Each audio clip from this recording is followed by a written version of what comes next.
I hope you guys don't live in rural areas that don't get easily accessed by FedEx or UPS because USPS is not looking good. Louis DeJoy, head postman, who was appointed by Trump in his first term, but isn't crazy enough for Trump in his second term, is out. Presumably, he's been bullied out. This was expected. Louis DeJoy is more of a first term Trump official kind of guy. You know, like he's a right wing austerity nut who is deliberately incompetent, but he's not like an absolute lunatic. So we have to fix that. Is there a reason Biden didn't get rid of him? Presumably because Biden's a massive pussy. Oh, he's fine. Yeah, he's a ghoul, but he's not a psychopath. So now we need someone who is both a ghoul and a psychopath. Deputy Postmaster General Doug Tolino is set to head the USPS until their governing board names a successor. That's great. Last month, he asked the USPS Board of Governors in a letter to start a search for a new Postmaster General. DeJoy's exit comes after he agreed this month to allow the Doge team of Elon Musk to help find further efficiencies at USPS. Great. So my interpretation on this, and I think this is like pretty inarguable, I feel like everyone agrees, is that he is a ghoul and he is checking out. He's doing the goodnight y'all. Like, he sees what's going on, he sees the writing on the wall, and he's like, well, it's been fun. Been here for a while. I'm not getting involved in this, whatever. Yep, Elon, come on in, do whatever you want, goodbye. And honestly, can't blame him. I would do the exact same thing if I was in his position. It's not like anyone can stand up to Elon. He doesn't want to be involved in this. He might even know how to do some paperwork. He doesn't want to be a part of this. So yeah, they're probably going to privatize or at least lean into privatizing USPS. We've talked before about how essential the USPS is, how much FedEx and UPS rely on them for like last mile delivery, especially in areas where FedEx and UPS can't reliably get there. The fact that USPS is like a profitable organization, were it not for the fact that they have to pay forward the retirement funds of all their employees by like, what, 20 years or something, which they're the only organization that's forced to do that. And the only reason they were forced to do that by Congress is so Republicans could say that they're not financially solvent. Like, they literally, in order to make USPS look broke, they put in place rules that no other organization is forced to follow to arbitrarily make it broke. It would be like someone coming up to you and saying, oh, wow, you've got some money in the bank account. You're solvent. You're making more money every month than you're spending. Okay, well, now we're going to make you pay your rent and utilities 80 years forward. Not looking so financially solvent now, huh? Give me 80 years of rent up front. Okay. Even saddle with that, they made it work. Yeah, no, in spite of that, the USPS has actually been trucking along decently well, which is incredibly impressive. It's a remarkably efficient organization. You know, the U.S. Postal Service is a miracle org, and Republicans have wanted to gut it for a long time, and they have been waiting for like total insolvency as an excuse to do so, and because that's not coming, they're just going to gut it anyway. I mean, it's not like Trump needs an excuse, right? Like, you can just go right for it. I've said this before, and I'll keep saying it. It's so important, okay? You have to argue in favor of everything you love as much as they argue against it. You can't get complacent. The USPS is a good service, genuinely a remarkable. It's one of the few elements of the federal government that you can almost like completely and unambiguously argue it's just like a net good. We're not dealing with the complications of, I don't know, the Veterans Department or of, you know, Medicaid, Medicare, the inefficiencies, the fact that they kowtow to the insurance companies, whatever. USPS does a good job. And when something does a good job, you have to be an active advocate for it. You have to champion it because other people will want to ruin it. Their new trucks are so cool too. Yeah. Why do Republicans want to get rid of USPS? So that they can so they can privatize it. So they can fold another element of the federal government into a for-profit system. This is not a Trump thing. They've been wanting to do this for decades. This is since, at least since Reagan, they have been wanting to do this. Like, at minimum since Reagan. Probably before. Unfortunately, that does mean we're probably not going to see that much of the beautiful new USPS trucks, which I have seen before, which I've shown on stream before, which are beautiful. Perfect. You can stand up, you can walk in and out of them easily. They're good ergonomically if you're in them all day. They have a huge amount of visibility. You're not going to hit any kids running around the neighborhood. If you do hit a kid, they go over the bumper, not underneath it, because the bumper's so low. It's a beautiful, wonderful vehicle. It looks like the future. It looks like the future. It looks like look at that. It's beautiful. It's peak engineering. It has AC. Ugly, but amazing. It's not ugly. It's not ugly. This isn't a compromise. This is a friendly cartoon truck, and that is what the USPS is. This is not a military vehicle. It looks like a cartoon car, and that's exactly what it should be. It's not fake like the Cybertruck, a desperate effort to capture an aesthetic, hiding underneath it a subpar vehicle. This is an excellent vehicle, perfectly tailored to its environment. This is what beauty is. This is why you wear the clothes you wear. All the clothes you wear now were originally purpose-built for a specific work, military, whatever environment.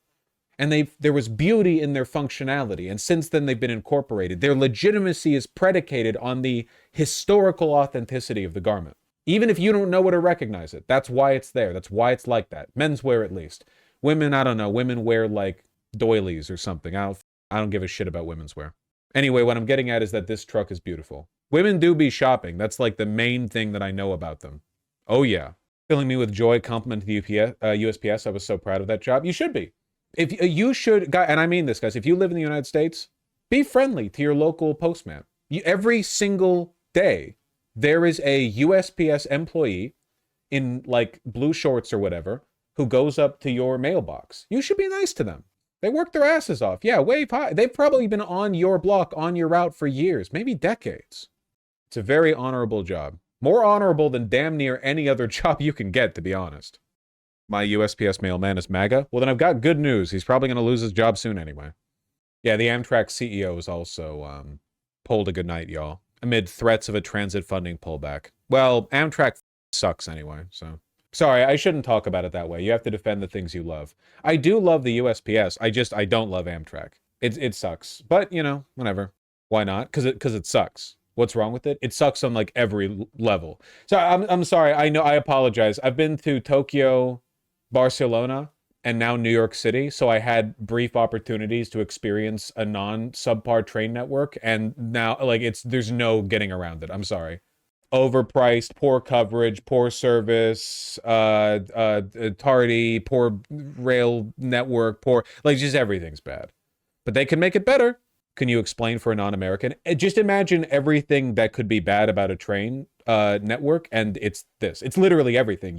Is it too expensive? Yes. Is it too slow? Yes. Is it unreliable? Yes. Is there not enough coverage? Yes. Are the trains too infrequent? Yes. Like literally on like every metric by which a train can be bad. It's bad. So they're unclean. I've been on Amtrak. They're unclean. They're weird. They don't feel good. Smells like shit. What are your thoughts on BART? I haven't been on BART.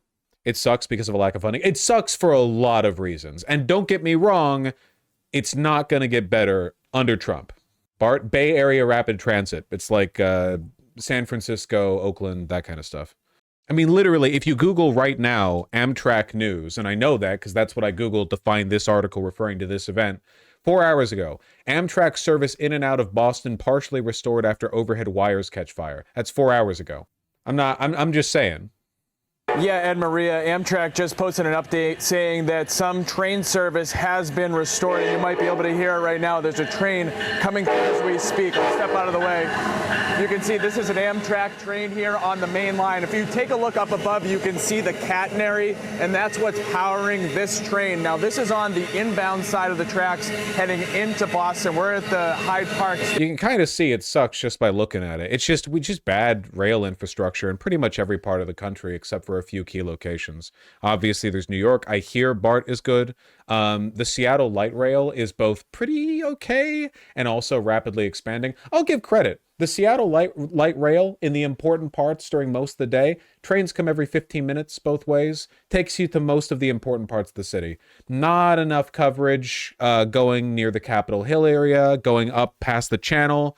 Could be better going into Bellevue, going down to Tacoma, but they're still pretty workable. Yeah, but that's light rail. That's a metro, not a regional rail. Yeah. It's a different, it's not the same. I mean, it does take you, cross city, but yeah, still. Station. Now, as this train clears in just about 5 seconds, you'll be able to see now there's wires hanging down there above the middle tracks. That was the issue here a little bit earlier. Those tracks are not in use right now, and we'll show you that video again. This was just taken a little while ago. A passenger on a commuter rail train sharing this video with a firefighter here on the scene, which shows at least some of that arcing that neighbors. Oh, that's probably not good. Oh yeah, here's the Amtrak service map as of 2013. Again, people love to cope and they'll say shit like, "Well, America's a big country, so there's no way you can get a consistent train network." And then you take a look at the rail network of Europe, which is about the same size, like Western, Central Europe combined are about the same size as the continental United States. And then it's like, "Oh, wait, better things are possible." Wait, hold on a second. It turns out we just suck, actually. And there are major problems with high-speed rail in Europe. Keep in mind this Amtrak system is not high-speed rail. Like, you want to get from one place to another, that can be multiple days. It's not high-speed rail. It's standard-ass rail. What is that, below 60, like, was it 64 or below?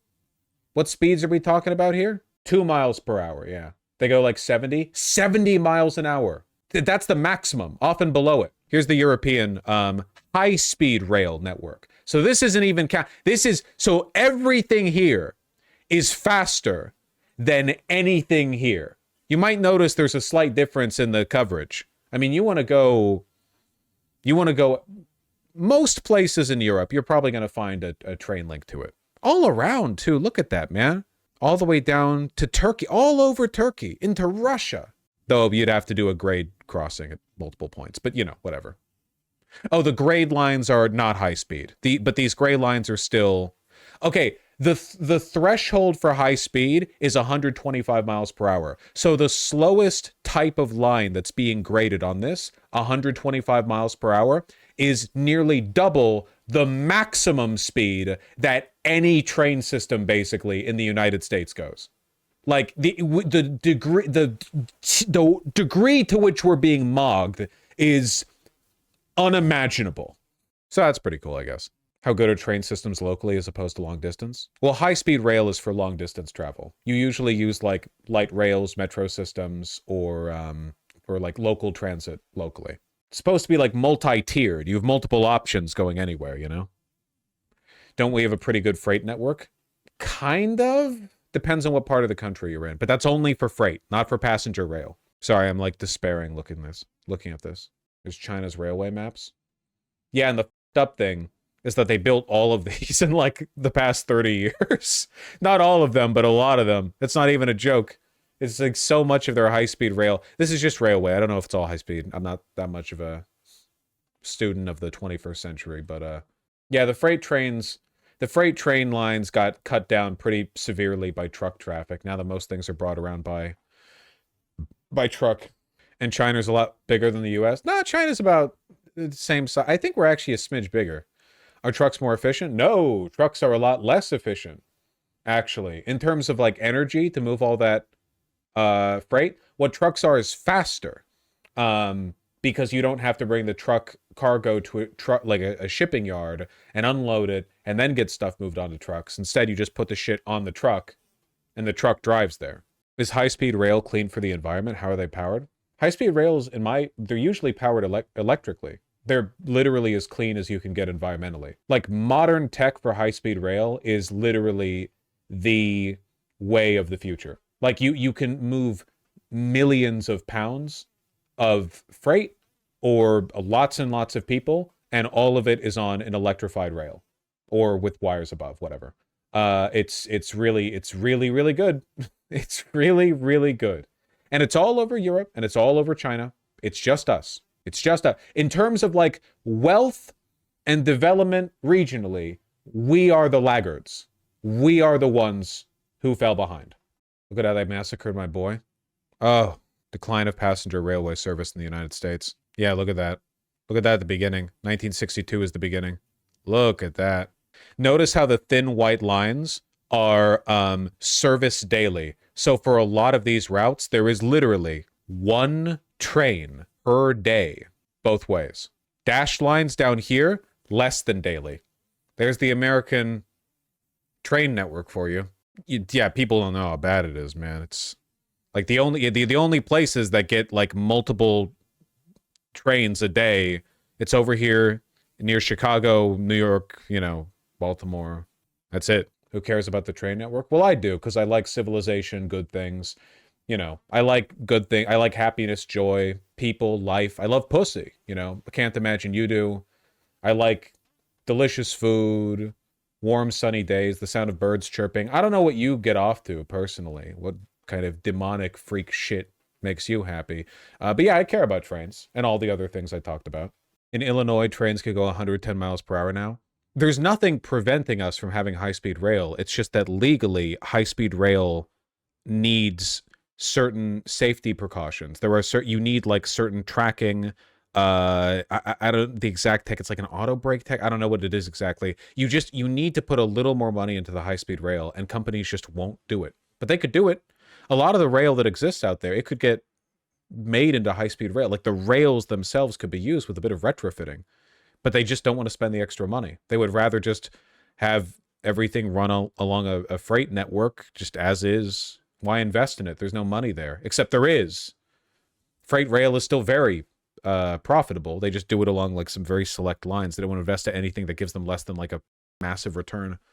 I really enjoyed the MTA in New York City. I'm gonna give a bit of leeway to New Yorkers being annoying in the future, because it really was like magnificent being basically anywhere in Manhattan. And I know it's mostly Manhattan and like the western edges of Brooklyn and the Bronx Brooklyn and Queens and the southern bits of the Bronx. I know it's not everything, but when I was walking around Manhattan, being able to just like, you need to get somewhere further, 1 block away. You're 1 block away from the metro. You just go in the metro, doon, doon, doon. Train comes in 2 minutes, kablamo. Just feels great. And Tokyo, too. Tokyo was amazing. 100%, yeah. How much funny shit did you see in the subway? Yeah, I saw a lot of funny shit. I saw clowns, actually. There were 3 of them playing Candy Crush on their phones every time I would go through the exit turnstiles.